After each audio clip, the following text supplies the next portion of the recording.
തിരുവനന്തപുരം ശ്രീകണ്ഠേശ്വരം മഹാദേവ ക്ഷേത്രം.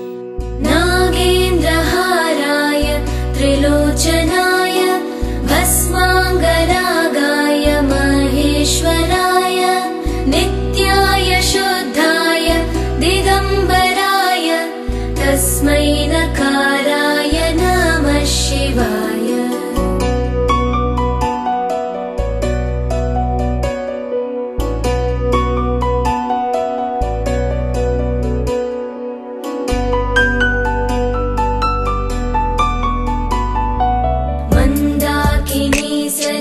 ചന്ദന ചർച്ചിതായ നന്ദീശ്വര പ്രമഥനാഥ മഹേശ്വരായ മന്ദാര പുഷ്പ ബഹു പുഷ്പ സുപൂജിതായ തസ്മൈ മകാരായ നമഃ ശിവായ.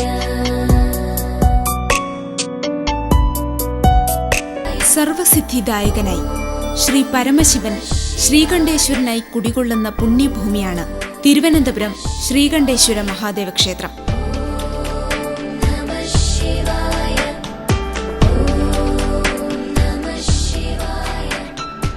ശ്രീകണ്ഠേശ്വരനെ മനം നൊന്തു പ്രാർത്ഥിച്ചാൽ സാധ്യമാകാത്ത കാര്യങ്ങളില്ല എന്നാണ് ഭക്തജനങ്ങളുടെ വിശ്വാസം.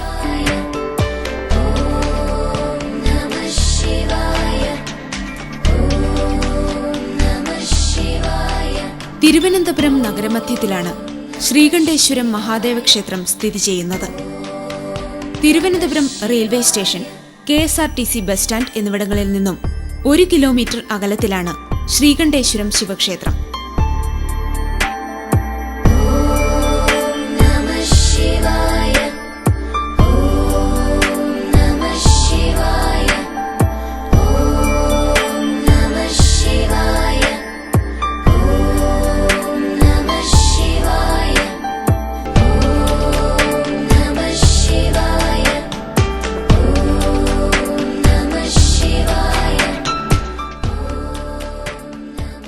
തിരുവനന്തപുരം നഗരത്തിൽ എത്തിച്ചേരുന്ന ഭക്തജനങ്ങൾ ശ്രീകണ്ഠേശ്വരന്റെ തിരുസന്നിധിയിലെത്തി തങ്ങളുടെ മനസ്സിന്റെ ഭക്തിമാലകൾ അർപ്പിക്കാതെ പോവില്ല തന്നെ. നഗരമധ്യത്തിലാണെങ്കിൽ പോലും നഗരത്തിരക്കിന്റെ കൽമഷങ്ങൾ തീണ്ടാതെയാണ് ശ്രീകണ്ഠേശ്വരന്റെ അനുഗ്രഹം ഇവിടെ പഞ്ചാക്ഷരിയാകുന്നത്.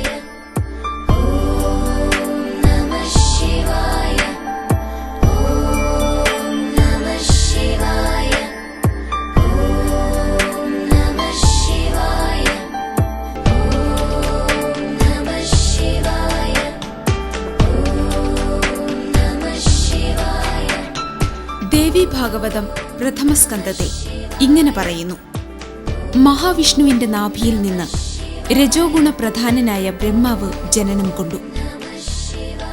ബ്രഹ്മാവിന്റെ ഭൂമധ്യത്തിൽ നിന്ന് താമസശക്തിയോടുകൂടിയ രുദ്രൻ ജനിച്ചു. ബ്രഹ്മാവ് തപോബലം കൊണ്ട് സൃഷ്ടിശക്തിയെ സമ്പാദിച്ച് രജോഗുണം കൊണ്ട് രക്തവർണമായ ലോകത്തെ സൃഷ്ടിച്ചു. അതേ ജഗത്തിനെ തന്നെ കൽപ്പാന്തകാലത്തിൽ രുദ്രൻ അഥവാ ശിവൻ സംഹരിക്കുകയും ചെയ്യുന്നു.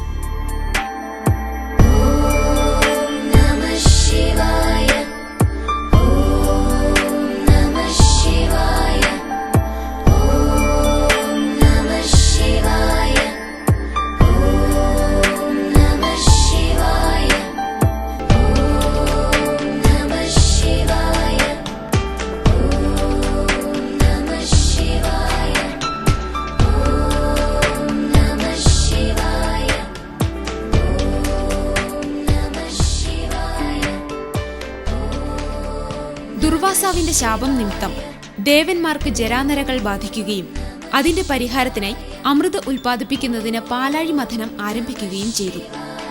പാലാഴി കടയാൻ ഉപയോഗിച്ച മന്ദരപർവ്വതത്തെ കറക്കുന്നതിന് കയറായി ഉപയോഗിച്ച വാസുകിയുടെ ഓരോ അഗ്രങ്ങളെയും ദേവാസുരന്മാർ പിടിച്ചു.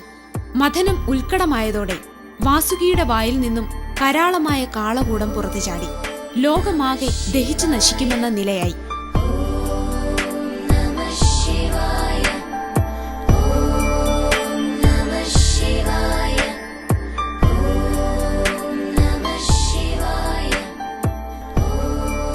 ദുഷ്കരമായ ഈ അവസരത്തിൽ പരമശിവൻ കാളകൂടം കഴിക്കാൻ തുടങ്ങി. ഇതുകണ്ട് ഭയവിഹുലയായ പാർവതി ശിവന്റെ ഉദരത്തിലേക്ക് കാളകൂടം ഇറങ്ങാതിരിക്കാൻ ശിവകണ്ഠം ഞെക്കിപ്പിടിച്ചു. വിഷം രുദ്രന്റെ വായിൽ നിന്ന് പുറത്തേക്ക് വരാതിരിക്കാൻ മഹാവിഷ്ണു വായ് പൊത്തിപ്പിടിച്ചു. മേലോട്ടും കീഴോട്ടും ഗതിമുട്ടിയ വിഷം ശിവകണ്ഠത്തിൽ നീലഛായയായി പറ്റിപ്പിടിച്ചു. ഇങ്ങനെ കണ്ഠത്തിൽ നീലനിറം വ്യാപിക്കുക കാരണം പരമശിവൻ നീലകണ്ഠനായി തീർന്നു.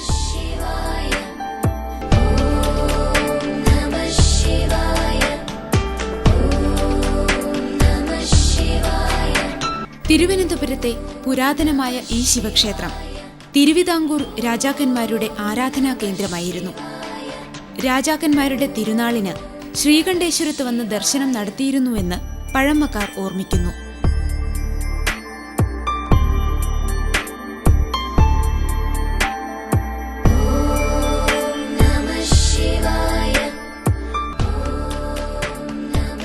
പണ്ടുകാലത്ത് അനന്തൻകാടായി നിലനിന്ന സമയം അനന്തൻകാടിന്റെ വടക്കുഭാഗത്ത് ഒരു ശിവക്ഷേത്രം ഉണ്ടായിരുന്നു. ആ ക്ഷേത്രത്തിലെ അടിച്ചുതളിക്കാരിയായ സ്ത്രീ തന്റെ ജോലി കഴിഞ്ഞ് വീട്ടിലേക്ക് പോകുമ്പോൾ ചൂലും കലശക്കുടവും വഴിയരികിലുള്ള ഒരു മരച്ചുവട്ടിൽ സൂക്ഷിച്ചു വയ്ക്കുക പതിവായിരുന്നു. രാവിലെ ക്ഷേത്രത്തിലേക്ക് മടങ്ങുമ്പോൾ എടുത്തുകൊണ്ടുപോവുകയും ചെയ്തിരുന്നു.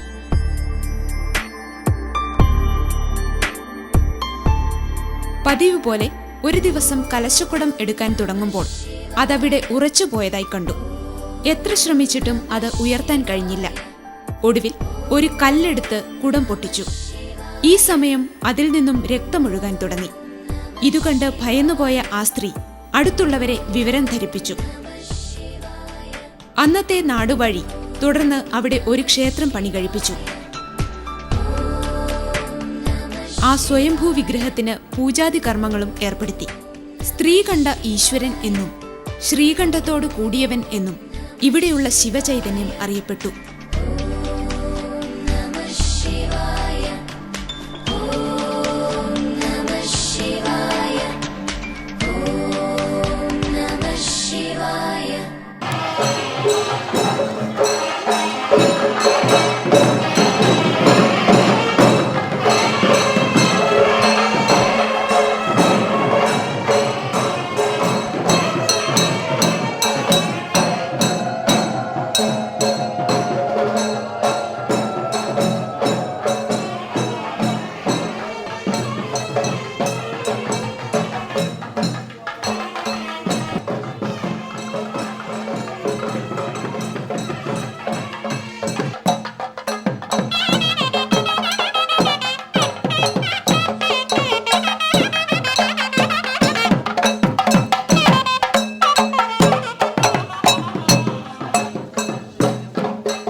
കിഴക്കു ദർശനമായാണ് ശിവചൈതന്യം ഇവിടെ കുടികൊള്ളുന്നത്.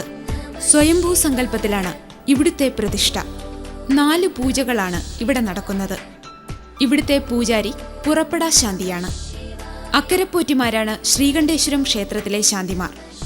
ശ്രീ പത്മനാഭസ്വാമി ക്ഷേത്രത്തിലെ കാരായ്മയാണ് ഇവിടുത്തെ ശാന്തിമാർക്കുള്ളത്.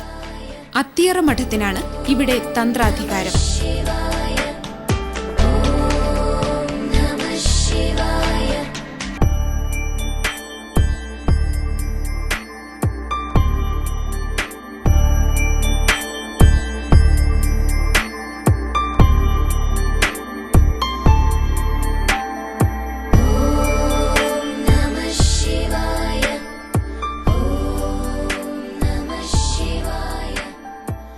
ധനുമാസത്തിൽ തിരുവാതിര ആറാട്ടായി 10 ദിവസത്തെ ഉത്സവമാണ് ഇവിടെ നടക്കുന്നത്. 5ാം ഉത്സവത്തിന് രാത്രിയിൽ വലിയ ഋഷഭവാഹനത്തിൽ ഭഗവാന്റെ എഴുന്നള്ളത്ത് നടക്കും. ശിവരാത്രി മഹോത്സവവും ഇവിടെ വിവിധ പരിപാടികളോടെ മഹോത്സവമായി കൊണ്ടാടുന്നു. ശിവരാത്രി ദിവസം ഉദയം മുതൽ അടുത്ത ദിവസം ഉദയം വരെ ഘൃതധാര നടക്കുന്നതാണ് ഇവിടുത്തെ ഏറ്റവും വിശേഷം. പതിവുള്ള മറ്റു ധാരകളൊന്നും അന്ന് നടക്കാറില്ല. ഇത് ശ്രീകണ്ഠേശ്വരം ക്ഷേത്രത്തിൽ കണ്ടുവരുന്ന ഏറ്റവും വലിയ പ്രത്യേകതയാണ്. രാത്രിയിൽ ഓരോ യാമത്തിലും ഈ സമയം ഇവിടെ പൂജയുണ്ട്. അന്ത്യയാമത്തിലാണ് ഭഗവാന്റെ എഴുന്നള്ളത്ത്.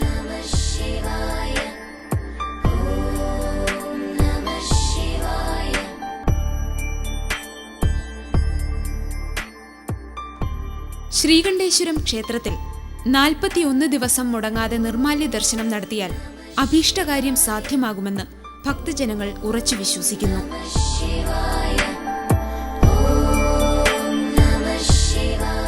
ഇവിടെ നടക്കുന്ന പ്രധാന വഴിപാട് 108 കുടം ജലധാരയാണ്.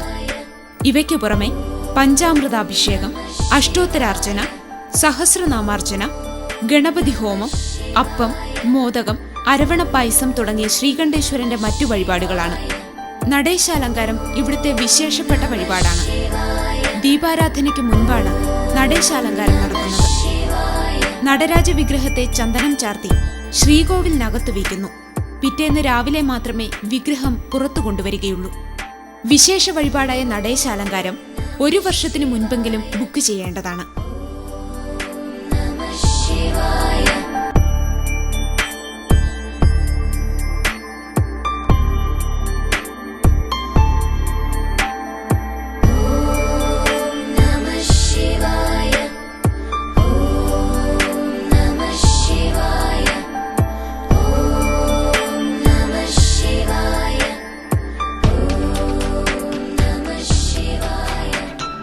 പ്രദോഷം, തിങ്കളാഴ്ച എന്നീ ദിവസങ്ങളാണ് ഇവിടെ വിശേഷമായിട്ടുള്ളത്.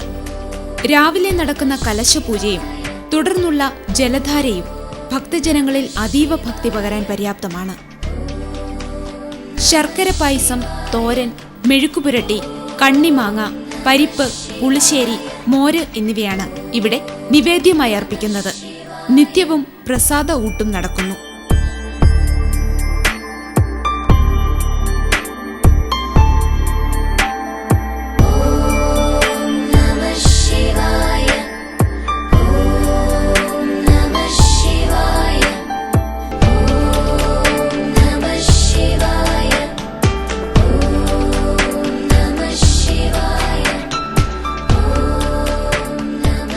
നഗരത്തിരക്കിന്റെ ഉത്കടമായ വ്യാധികളിൽ നിന്നും